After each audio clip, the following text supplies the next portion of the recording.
क्यों वो क्या दावा करना चाहते हैं कि ये जो कुछ भी मुगल सल्तनत के वक्त जो कुछ भी बना वो सब हमारा था, वो हम साथ में लेकर आए थे? नहीं साहब, वो हमारी जमीन थी, हमारी के जब कहने का मैं बोलना चाहता हूं जो जा सकते आप तहकीकात नहीं कर सकते, आप खुदाई नहीं कर सकते, लोग खड़े हो जाते हैं।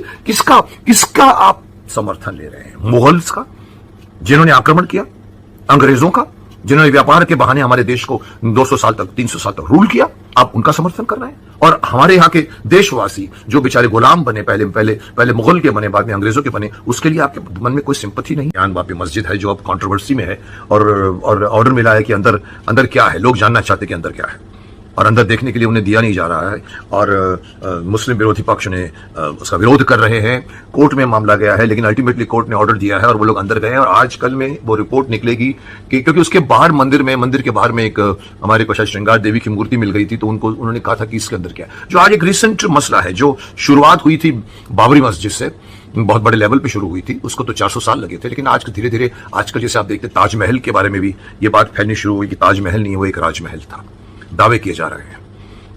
एक सांसद ने तो, जयपुर की जो सांसद है, उन्होंने तो कहा था हमारे पास डॉक्यूमेंट्स हैं, वहां पर तो सिर्फ एक महल था हमारा, या आप कह सकते हैं कि एक बंगला टाइप था या बड़ा था, जिसको शाहजहां ने पसंद किया और खरीद लिया।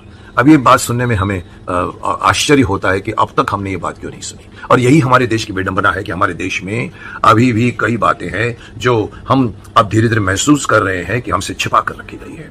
इतिहास किसी और ने लिखा है, किन्हीं और ने लिखा, किन्हीं और दृष्टिकोण से लिखा है, और हमारे इतिहास में जो चित्रण किया गया है हमारे देश का, चाहे वो मुगल्स के टाइम पर हो, चाहे वो हम ब्रिटिश के टाइम पर हो, गलत है।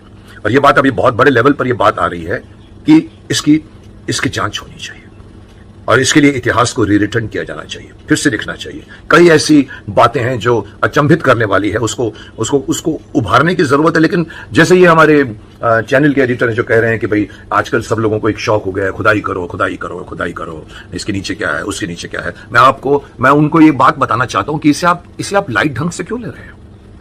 आप इसका मजाक क्यों बना रहे हो? ये कोई हर आम आदमी हर जगह पे खुदाई नहीं करना चाहता। एक खास इंफॉर्मेशन जो मिलती है इतिहासकारों की तरफ से, और आजकल ये बातें धीरे धीरे बाहर आ रही हैं, और ये सच है, मैं इसे मानता हूं, लोगों को भी इसे मानना चाहिए। मैं एक एग्जांपल देता हूं। फॉर एग्जांपल, अब ये काहे को ये बात के पीछे एक सबूत मांगे जा रहे हैं कि ये होगा, आप निकाल के दिखाइए, कब बोलते इसके नीचे शिवलिंग है, अब उसको खोदिए, मालूम पड़ेगा। मैं आपको एक छोटी सी बात अपनी तरफ से, अपने दिमाग से, जहां तक मेरा दिमाग चलता, मैं कहना चाहता है, हमारे हिंदुस्तान में कौन रहते थे पहले? 5000 साल का जो हमारा इतिहास है उसमें कौन रहते थे? आपको सबको मालूम है। मुगल्स आए, शायद 700-800 साल पहले आए, हमले हुए, सोमनाथ के मंदिर तोड़े गए, मोहम्मद गजनी से लेकर, मोहम्मद गौरी से लेकर, तैमूर लंक से लेकर बाबर आए, अकबर आए, हुमायूं आए, जहांगीर आए, शाहजहां आए, औरंगजेब आया, और हर एक की अपनी अपनी कहानी लोगों को थोड़ा थोड़ा अंदाजा है, लेकिन पूरी तरह की कहानी किसी को भी नहीं बताई गई है, क्योंकि इतिहास जो है वो कुछ जानबूझकर किसी और के परिप्रेक्ष्य में लिखा गया है, असलियत नहीं बताई गई है। तो मुगल्स, मैं इतना सिर्फ कहना चाहता हूं, क्या इसमें कुछ सोचने की जरूरत है कि जब मुगल्स आए थे तो क्या वो अपने साथ अपने बंगले उठाकर लाए थे, अपने घर से पत्थर उठाकर लाए थे, जमीन साथ में लाए थे? नहीं लाए थे ना। आए तो सिर्फ हिंदुस्तान में थे ना, जहां जहां भी उन्होंने लूटा, मारा, पाटा, और उसके बाद में राज किया, लोगों को गुलाम बनाया, वहां पर रहने लगे, दिल्ली के शासन पे बैठ गए, सब उनके हाथ में था, इसलिए। और उसके बाद में अंग्रेज आए। अंग्रेज भी तो क्या अपने साथ में तो जमीन लेकर नहीं आए थे, जहां भी आए उन्होंने अपनी इमारतें खड़ी की, और उसके ऊपर उन्होंने नाम लिखे अपने रोड्स के। तो मैं इस सिर्फ इतना पूछना चाहता हूं कि अगर कोई भी इमारत, या आप कहो चाहे वो ताजमहल हो, चाहे वो लाल किला हो, चाहे वो जैसे बाबरी मस्जिद थी, या फिर आप जैसे अभी आजकल जो ये मस्जिदें बन रही हैं, वो बनी है, वो डेफिनेटली बाद में बनी है ना। तो जब बाद में बनी होगी तो वो जमीन किसी ना किसी की तो होगी, किसी से छीन ली गई हो। मंदिर था कि नहीं मुझे नहीं मालूम, लेकिन उस चीज को बनाने के लिए उस जगह को खाली कराना जरूरी होता है, तो यह हुआ होगा। इसमें किस बात का डाउट है आप लोगों को? क्यों इसके ऊपर दो पक्ष खड़े हो जाते हैं? क्यों वो क्या दावा करना चाहते हैं कि ये जो कुछ भी मुगल सल्तनत के रहते? नहीं साहब, वो हमारी जमीन थी, हमारी के जब कहने का मैं बोलना चाहता हूं, जो लोग उनसे पहले रह रहे थे। एक और छोटा सा एग्जाम्पल, तो कश्मीर से जब लोगों को विस्थापित किया गया, जब वो अपने अपने घरों को एक रात में छोड़कर भाग आए, तो कोई भी किसी को देकर तो नहीं आया होगा, बेचकर तो नहीं आया होगा। उसके बाद से जो लोग ने वहां रहे होंगे, उन्होंने इस पर कब्जा कर लिया होगा, उनको कोई लीगली उनके डॉक्यूमेंट्स बनाकर, उनको तो जमीन नहीं होगी उनकी ना, उनको तो कब्जा कर लिया गया है। तो वो डेफिनेटली किसी और धर्म अलग है, रीति अलग है, रिवाज अलग है, तो डेफिनेटली उस घर को चेंज किया गया हो। वहां अगर मुस्लिम रहते तो अपने हिसाब से उस घर को चेंज करेंगे, क्योंकि इबादत अलग होती है, पूजा अलग होती है। तो वहां तो डेफिनेटली हुआ होगा। तो वहां पे तो कोई सबूत की जरूरत तो नहीं है कि ये भाई इसके नीचे क्या है, इसके नीचे क्या है। इसके नीचे डेफिनेटली हिंदुओं की प्रॉपर्टी है। तो अगर मुझे हैरानी होती, इवन अगर बहुत दूर भी थोड़ा सा जाए तो पाकिस्तान देख लीजिए आप, जब बंटवारा हुआ कई लोग वहां से भाग कर आए। हमारे घर वाले भी वहां से पार्टीशन के बाद 47 से वहां से निकले थे। कई लोग तो ऐसे ही निकल गए, कुछ लोगों ने शायद बेचा भी होगा, पर वक्त नहीं था बेचने का, और वो निकल आए। और उसके ऊपर वहां डेफिनेटली वहां के रहने वाले जो बच गए थे, जो मुस्लिम्स थे, डेफिनेटली उन्होंने वो घर को हथिया लिया होगा या कब्जे में ले लिया होगा। घर से कोई आदमी चला जाए, अपने घर को देखे वहां पर, तो वो बोलेगा कि ये मेरा घर यहां पर था, पर ये मेरे को पहचान में नहीं आ रहा। तो डेफिनेटली बदलाव तो होगा, क्योंकि रहने वाले अलग है, उनकी रीति रिवाज अलग है। तो जब यहां ये हो सकता है, तो मुगल्स के टाइम पे क्यों नहीं हुआ? मुगल्स के टाइम पे क्यों नहीं हुआ? मुगल्स के टाइम पे भी जो कुछ भी वहां इमारतें होंगी, या तो तोड़ दिया गया होगा, या उसके ऊपर अपनी इमारत खड़ी की होगी। अब आपका एक कुतुब मीनार बन गया, आपका ताजमहल बन गया, आप कहते हैं चलो दुनिया भर की चीजें बन गई, तो डेफिनेटली वो फेर फार करने के बाद ही बनी होगी। आज हमको अपना इतिहास वापस चाहिए, आज हम अपना इतिहास जानना चाहते हैं। मैं दुनिया जानना चाहती है कि अरे भाई इसके पहले तो मंदिर था। अगर मैं कहता हूं कि बात सिर्फ इसलिए नहीं हो रही है कि मंदिर तोड़कर मस्जिद अगर बना है, तो जरूरी नहीं है कि मस्जिद को तोड़कर मंदिर बनाया जाए, लेकिन कबूल तो कीजिए। मैं यहां तक चाहता हूं कि ये पता लगा जाए कि ये जो अभी बनी हुई है, वो शाहजहां ने बनाई थी कि नहीं बनाई थी। इससे कोई धर्म का, अगर शाहजहां ने वो इमारत खरीदी थी या हथिया ली थी या खरीदी थी, जैसे कहते हैं जयपुर घराना कहता है कि उन्होंने ये जमीन हमारे पास थी, हमारे पास पेपर्स हैं, तो उन्होंने वो मकान ले लिया होगा जिसका नाम चेंज करके ताजमहल रखा होगा। राजमहल तो रखेंगे नहीं। तो इसमें कंट्रोवर्सी किस बात की है? ये चीजें ये बताती हैं कि जो कोई भी आता है वो पुरानी जमीन को चेंज करके अपना स्ट्रक्चर खड़ा करता है। तो उन्होंने खड़ा किया होगा। मैं अंत में एक छोटा सा और आर्ग्यूमेंट दूंगा। मैं गूगल से देख रहा था, गंगा नदी गंगोत्री से निकलती है, और जाके बांग्लादेश में जाके वहां पर पूरी गंगा नदी का पूरा, नॉट बिकॉज मैं गंगा पुत्र हूं इसीलिए, पर मुझे लगा कि मुझे बहुत इंटरेस्ट है इस बातों में। मैंने कहा चलो गंगा नदी का पूरा रास्ता देखते हैं।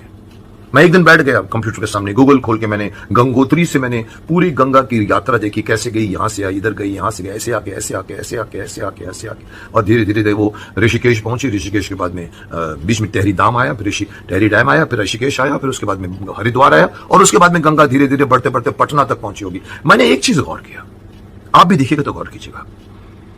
मैंने डिटेल्स में गूगल में नजदीक जाकर देखना शुरू किया। गंगोत्री से लेकर हरिद्वार तक आपको हजारों मंदिर मिलेंगे। बीच में चंडी का मंदिर होगा, शिव जी का मंदिर होगा, अंबे का मंदिर होगा, ब्रह्मा का मंदिर होगा, विष्णु का मंदिर होगा। आपको जगह जगह पर आश्रम मिलेंगे, हिंदुओं के आश्रम मिलेंगे, क्योंकि लोगों ने जगह जगह पर जगह लेके बना दिए। लेकिन आप जैसे ही हरिद्वार क्रॉस करोगे, 200-300 आश्रम बन गए हैं साधुओं के, संतों के, और लेकिन अब जैसे ही अगर आपको नाम सब मिलेंगे हिंदू, लेकिन जैसे ही आप हरिद्वार क्रॉस कर जाओ, आप यूपी में एंटर करो, आप देखो आपको सडनली नाम चेंज हो जाते हैं। गढ़ आ जाता है, पुर आ जाता है, शाहजहांपुर हो गया, मुजफ्फरगढ़ हो गया। आप जितने भी नाम पढ़ोगे आपको मिलेंगे कि मुगल शासन से ये नाम आए हैं, तो पहले के नाम क्या नहीं थे वहां पर। आप देखिए, आपको मुजफ्फरगढ़ मिलेगा, शाहजहांपुर मिलेगा, मिर्जापुर मिलेगा, या जितने भी नाम उनके होते हैं उसके हिसाब से, even Allahabad, even all those करते करते करते अगर आप नीचे तक आते जाएं तो आपको रास्ते में सारे के सारे ये सब अतिक्रमण वाले लोग हैं। इन्होंने अतिक्रमण किया होगा, तो वहां के लोगों का नाम भी हिंदुओं पर नहीं है। हिंदू वहां रहते थे पहले। ये बात पे तो कोई कंट्रोवर्सी, कोई भी कॉन्टेस्ट नहीं कर सकता, कोई भी मुगल का वंशज या कोई भी आज के मुस्लिम्स भी हम पहले से रहते थे। नहीं साहब, आपकी आबादी उस वक्त बहुत कम थी, और वो नाम अगर उसके अंदर अगर हम जांच पड़ताल करते हैं, तो ये जैसे हमारे एडिटर महाशय कहेंगे सबको खुदाई का शौक है, अभी इनके अंदर तो कुछ भी तो निकलेगा ही ना। अरे साहब, लेकिन इसके साथ हमारा इतिहास जुड़ा हुआ है, आप क्यों मजाक उड़ा रहे हैं इस बात का? कबूल कीजिए कि इस वक्त इतिहास की छेड़छाड़ करनी बहुत आवश्यक है। मुगलों ने लिखा है, मुगलों के टाइम से इमारतें बन गई हैं, चेंज कर दिया गया, मंदिर तोड़े गए हैं। ये कोई मना नहीं कर सकता कि मंदिर नहीं टूटे हैं। सोमनाथ का मंदिर देख लो आप, जिसका भी कोई मंदिर देखो, आपने कहीं ना कहीं पर तोड़े गए हैं। और ये ओपनली इतिहास, ये तो इसको नहीं छुपा पाया, लेकिन काफी चीजें छुपा दी गई हैं। जैसे अगर ये सच है कि शाहजहां ने ताजमहल नहीं बनाया था, एक बहुत बड़ी कहानी बन गई है उसमें। अपनी बीवी मुमताज के लिए उसने एक ड्रीम हाउस बनाया उसकी याद में, और जब वो जितने भी कारीगर भी बने उनके हाथ काट दिए गए कि ताकि आगे जाकर वो इस तरह की चीजों का निर्माण न कर सके। हम मान के चले, हमने स्कूलों में पढ़ा है या हमने सुना है। शाहजहां के छोड़िए, अकबर, जोधा भाई का भी इतिहास किसी को संदेहप्रस्त हो गया है। आप ये भी कहते कि अनारकली नहीं हुई थी, एक मुगल आजम फिल्म बन गई है, उस पर अनारकली फिल्म बन गई है। हमको ये सब सिखाया गया है, हमने कबूल किया है, उस वक्त कोई कंट्रोवर्सी नहीं। लेकिन आज सडनली माहौल चेंज हुआ है। लोग चाहते हैं कि भाई हम असलियत जानना चाहेंगे। क्यों ऐसी सब चीजें जो क्यों दुनिया भर औरंगजेब रोड होता है, या अकबर रोड होता है, या फिर जहांगीर पूरा होता है, या फिर आप अंग्रेजों के नाम के ऊपर एलिजाबेथ रोड होता है, सेंट जेवियर्स रोड होता है। ये सब नाम कहां से आए हैं? पहले तो थे नहीं ना, चेंज तो किए होंगे ना। जब उन्होंने चेंज किए हैं तो क्या हम नहीं चेंज कर सकते? मैं सिर्फ इतना कहना चाहता हूं कि सारे के सारे बातों को मैं पहले भी कह चुका हूं। इनकी यादाश्त को जो हमें थोड़ा सा बुरा फील कराती है, उनको चेंज कर दो। मैं ये नहीं कहता हूं कि अगर मस्जिद बन गया तो मस्जिद को तोड़कर मंदिर बना दो, लेकिन उनको कबूल तो करवाओ कि यस आपने ये बाद में बनाया है, आप बाद के वासी हैं, हम पहले वाले वासी थे, तो ये तो कबूल करो। कबूल करने को भी तैयार नहीं साहब, अंदर कुछ नहीं है, आप कुछ नहीं अंदर जा सकते, आप तहकीकात नहीं कर सकते, आप खुदाई नहीं कर सकते। लोग खड़े हो जाते हैं। किसका आप समर्थन ले रहे हैं? मुगल्स का, जिन्होंने आक्रमण किया, अंग्रेजों का, जिन्होंने व्यापार के बहाने हमारे देश को 200 साल तक 300 साल तक रूल किया, और हमारे यहां के देशवासी जो बेचारे गुलाम बने, पहले मुगल के बने, बाद में अंग्रेजों के बने, उसके लिए आपके मन में कोई सिंपैथी नहीं है? ये जो सारे कम्युनिस्ट माइंडेड, जो ल्यूटन्स जिसे कहा जाता है, ये हमारे हिंदू पक्ष, हमारे जो कुछ भी हमारा सनातन धर्म है उसके खिलाफ सालों से बोलते चले आ रहे हैं। पिछली सरकार ने उनको अलाउ किया क्योंकि पिछली सरकार ब्रिटिश के रूल में रही थी, और बाद में जब उन्होंने इंडिपेंडेंस में लिया भी है, उसके पीछे भी बहुत कुछ छुपाया गया है। किस तरह से हमारा देश आजाद सडनली हो गया। नेहरू जी का और माउंटबेटन का क्या रिश्ता था, उनके बीच में कितने लेटर्स थे? वो लेटर्स को खोलो तो आपको मालूम पड़ेगा कि आजादी किस वक्त अचानक हमको, 44 तक किसी को अंदाजा नहीं था, 47 में सडनली हमारे देश को आजाद कर दिया गया। So it was an arrangement, और वो अरेंजमेंट चली 60 साल तक, जिसमें क्रांतिकारियों को शहीदों का दर्जा देने से रोका गया। लोग कहते हैं कि इवन सुभाष चंद्र बोस भी इसलिए सामने नहीं आए थे। तो क्या वो चीज को बदलने की आवश्यकता नहीं है? हम आजाद मुल्क में रहते हैं, आजाद देश में की गुलामी को अभी भी अपने कंधों पर हमको क्यों लादना पड़ता है? क्योंकि सरकार चाहती है, सरकार के कुछ लोग चाहते हैं, कुछ इतिहासकार चाहते हैं, ल्यूटन्स चाहते हैं, कम्युनिस्ट लोग चाहते हैं, जो हमारे देश का नहीं है। कम्युनिज्म हमारे देश में नहीं है, पनपेगा भी नहीं और पनपना भी नहीं चाहिए। फिर भी दावा करते हैं वो लोग, फिर भी हमारे माइंड को कुलूषित करने की कोशिश करते हैं। तो मैं ये कहना चाहूंगा कि इस तरह का मजाक मत उड़ाइए आप। और इतिहास को जानने की कोशिश हो रही है तो बीच में इस तरह की बातें मत करिए कि क्यों खुदाई कर रहे हो आप साहब। ऐसा आप कहां के हैं? आपको अपने देश पर गर्व नहीं है? आपको अपने देश पर गौरव नहीं होता? आपको अपने देश के सनातन धर्म पर कोई गौरव नहीं है? आप चाहते हैं कि जिस तरह से प्रगति हो रही है, प्रगति हुई थी, हमको गुलाम बनाया गया था, हम चुपचाप एक्सेप्ट कर लें, आगे बढ़े, प्रगति करें मटेरियलिस्टिक वर्ल्ड में? क्यों साहब? शर्म आनी चाहिए आप लोगों को। मैं तो यहां तक कहूंगा कि जो लोग भी इसका विरोध करते हैं उनको शर्म आनी चाहिए। हम सिर्फ हकीकत जानना चाहते हैं, हम सिर्फ करेक्ट इतिहास आने वाली जनरेशन को पढ़ाना चाहते हैं। हम ये नहीं चाहते कि आपस में दंगे फसाद हो या मस्जिदें तोड़कर मंदिर बनाई जाए, लेकिन कम से कम कबूल तो कीजिए कि हाँ हमारे मंदिर को तोड़कर मस्जिद बनी थी। मैं इतना ही सिर्फ चाहता हूं, और यही इतना ही, हाँ हमारे मंदिर को तोड़कर मस्जिद बनी थी, मैं इतना ही सिर्फ चाहता हूं, और यही इतना ही होना चाहिए। बट प्रूव होना चाहिए कि गलत इतिहास में हम जी रहे थे।